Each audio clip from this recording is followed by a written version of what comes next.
Caríssimos, aqui quem vos fala é o professor Marcão, continuando com a nossa jornada para prepará-los para a ESA, SPSEC, vestibulares e Enem.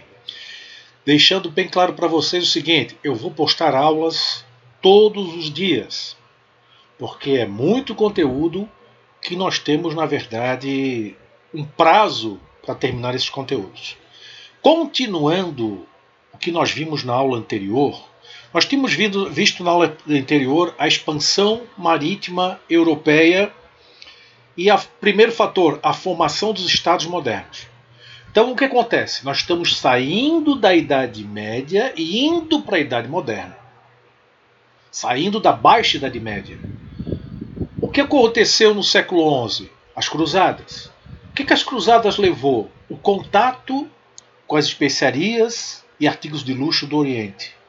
Rompeu aquela bolha do feudalismo, da agricultura de subsistência para a atividade comercial e provocou uma série de transformações na Europa que eu já comentei com vocês.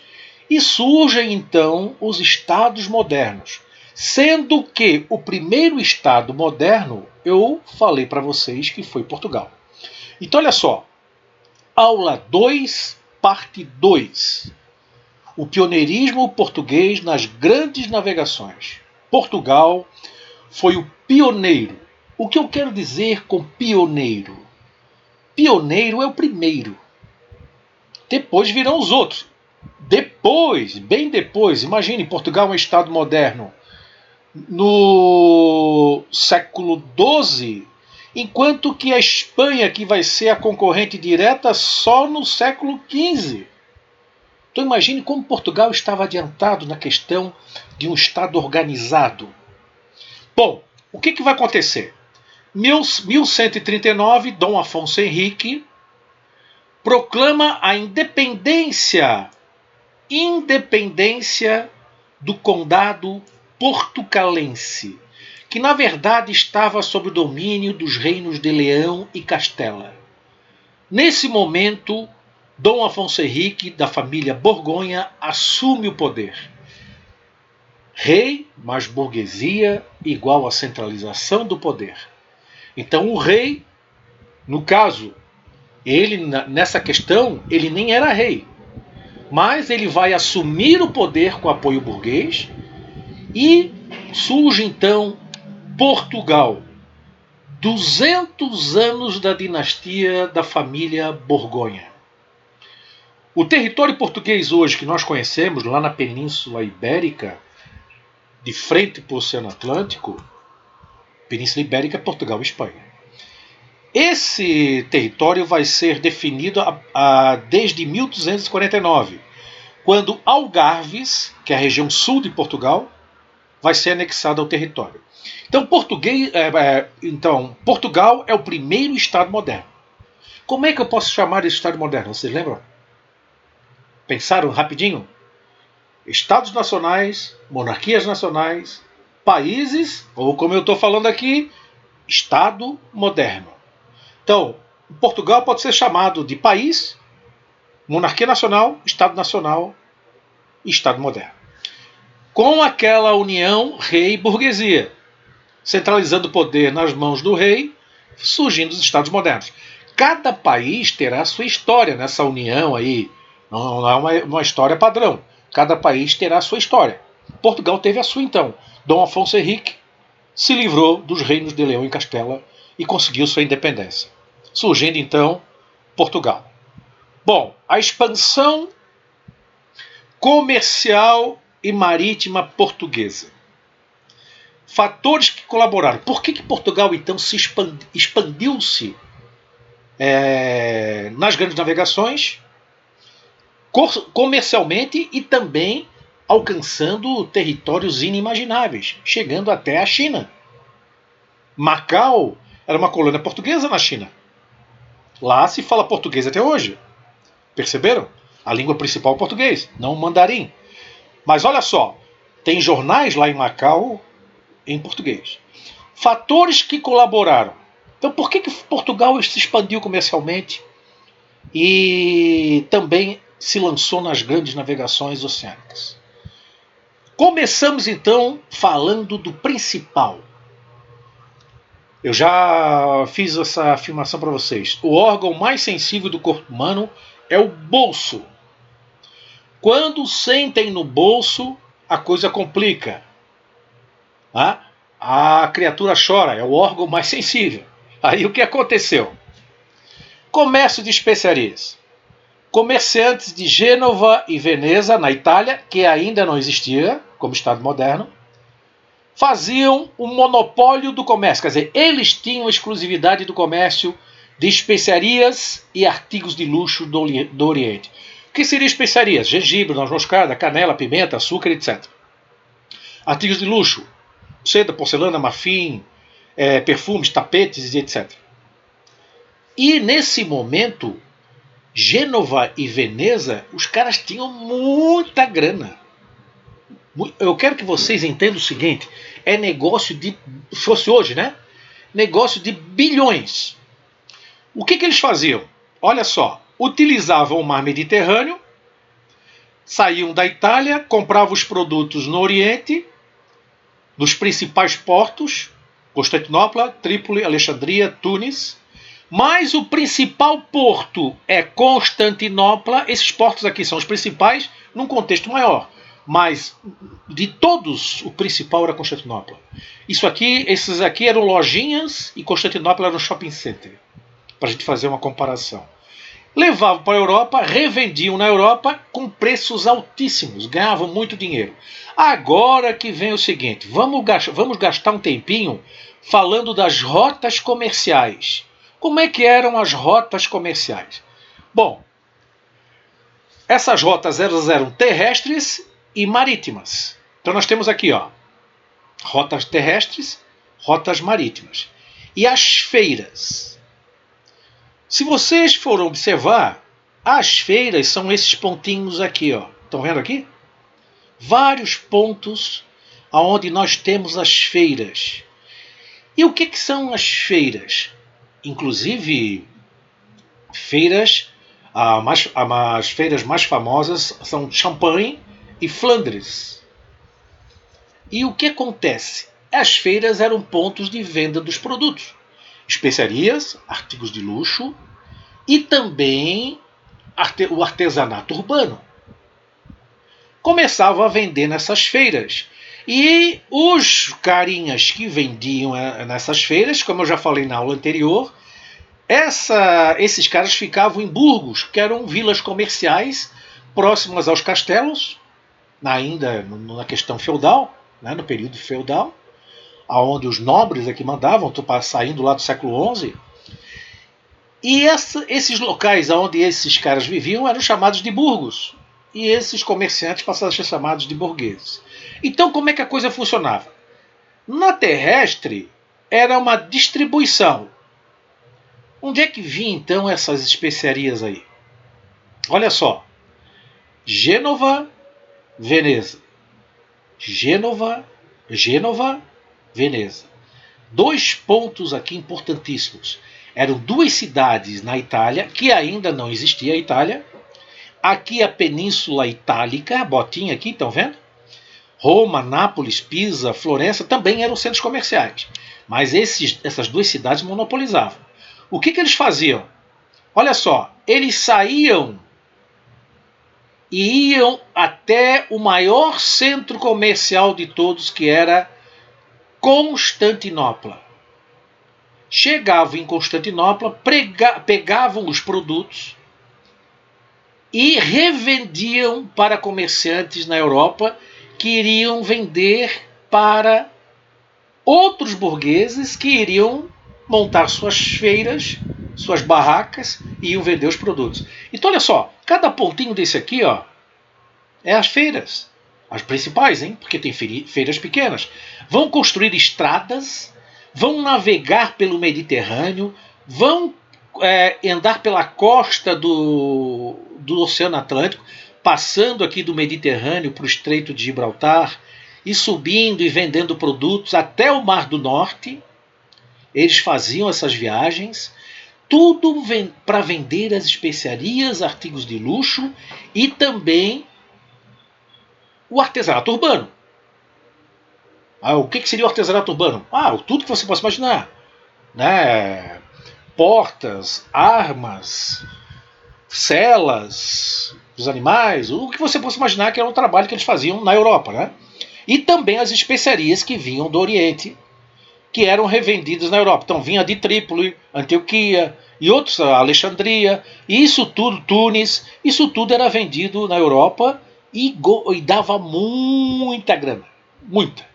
Os produtos geralmente vinham do Oriente para esses pontos aqui para serem vendidos. E quem é que estava na ponta para a venda e na revenda? Gênova e Veneza. Rotas comerciais terrestres e marítimas, mar Mediterrâneo, Gênova e Veneza. Baixa Idade Média, século XI, século XV. Então era essa a configuração da época. As feiras, né, principal aqui que eu falei, Champagne, principais feiras. A Liga Hanseática, isso tudo aqui também era de comerciantes alemães, que também vendiam nessas regiões todas aqui. Eram, na verdade, artesãos. A Liga Hanseática era uma associação de artesãos. Né? Eu falo alemães porque não existia Alemanha ainda. Né? Então, vendendo tudo nessa região. Eu falo Alemanha, na verdade, para facilitar. Bom, observem bem, né, como tudo está fervendo, fervilhando. Navios terrestres, estradas, embarcações, Mediterrâneo, uma beleza, até que chega essa data aqui, 1453, tomada de Constantinopla pelos turcos. Os turcos pegaram o principal centro comercial aqui, dominaram, hoje faz parte da Turquia, chama-se Istambul, pertence à Turquia. Eles começaram a bloquear esse comércio aqui. O que eles faziam? Eles atacavam os navios, por exemplo, navios de Gênova e Veneza vinham para cá e iam comprar os produtos aqui. Como era a forma de pagamento? Ouro e prata. Não tem outra conversa. Ouro e prata. Vocês imaginem navios abarrotados de ouro e prata navegando pelo Mediterrâneo e eles simplesmente, os turcos, saqueavam os navios. Às vezes deixavam os navios, os caras chegarem, comprarem tudo, e quando saíam, saqueavam também. E o que aconteceu? Outras regiões que não sofriam o ataque dos turcos, Antioquia, Trípoli, Alexandria, essas regiões pegaram e fizeram o quê? Aumentaram o preço. Ficou muito caro. Não compensava mais navegar pelo mar Mediterrâneo. Mas, como envolvia hoje, se fosse hoje, bilhões, os caras ficaram desesperados. Como é que nós vamos chegar no Oriente para pegar as especiarias e artigos de luxo sem passar pelo Mediterrâneo? Como é que eu posso fazer isso agora? Não dá mais para fazer. Aqui está muito caro e aqui não dá. Os turcos não deixam. Qual é a saída que eles encontraram? Oceano Atlântico.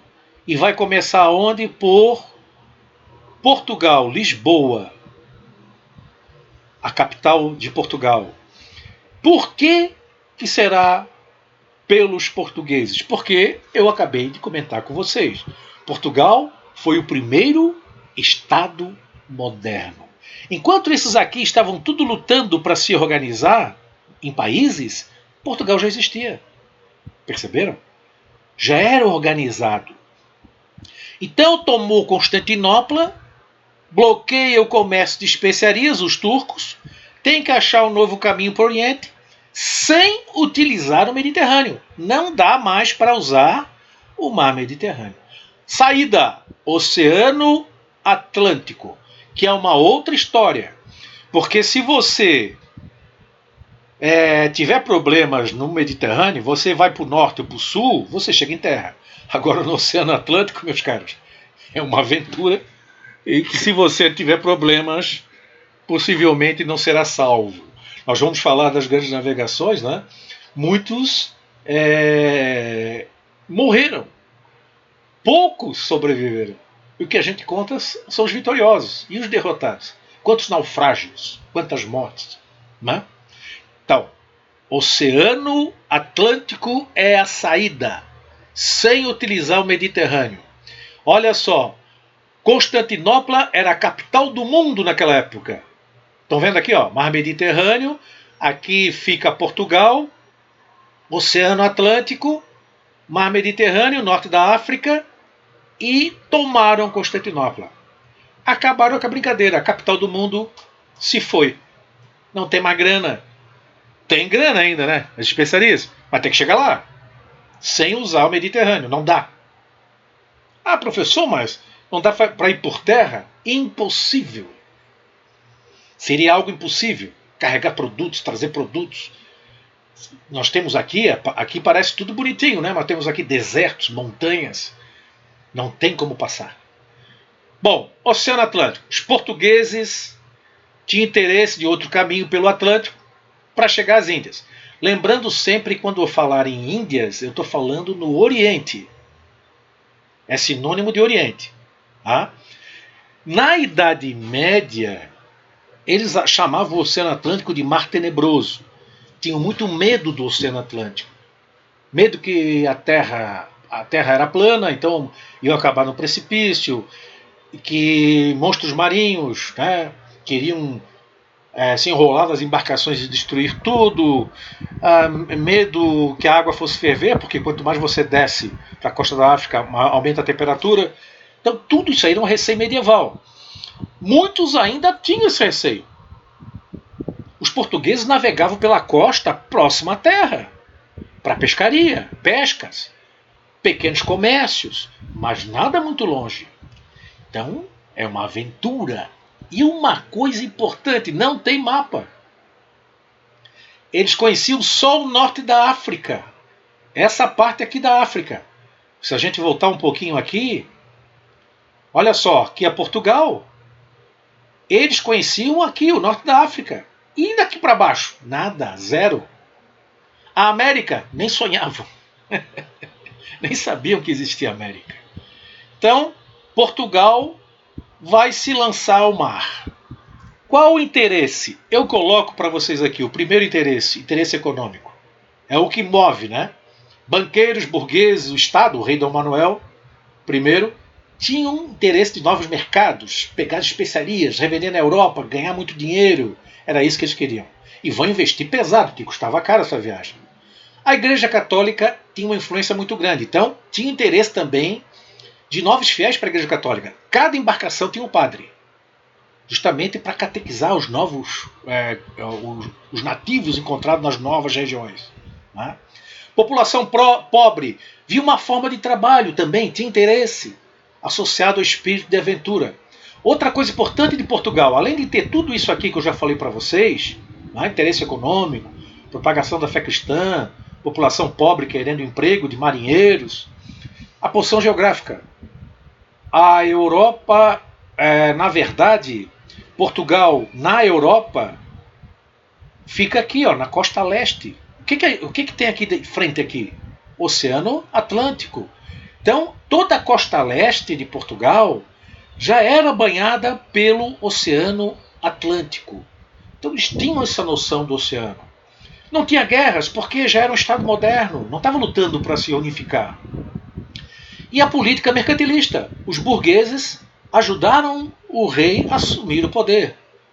Então o rei tinha um compromisso com a burguesia. A burguesia vive do quê? Do comércio. Mercantil, mercado, ismo, amigo, política econômica amiga do comércio. Mercado, comércio. Por quê? Porque a burguesia ajudou os reis, aquela equaçãozinha simples lá, e os reis centralizaram o poder e formaram estados modernos. No caso aqui, Portugal, né? O rei se aliou à burguesia portuguesa, centralizou o poder e formou o Estado moderno, chamado Portugal, o primeiro Estado moderno em 1139. Na próxima aula, nós vamos ver as tecnologias que eles tinham disponíveis para as grandes navegações. Mas isso nós vamos deixar para uma próxima publicação. Abração do Marcão, contando com vocês. Vamos aprovar na ESA, SPSEC, vestibulares, Enem. Contem comigo. Fui!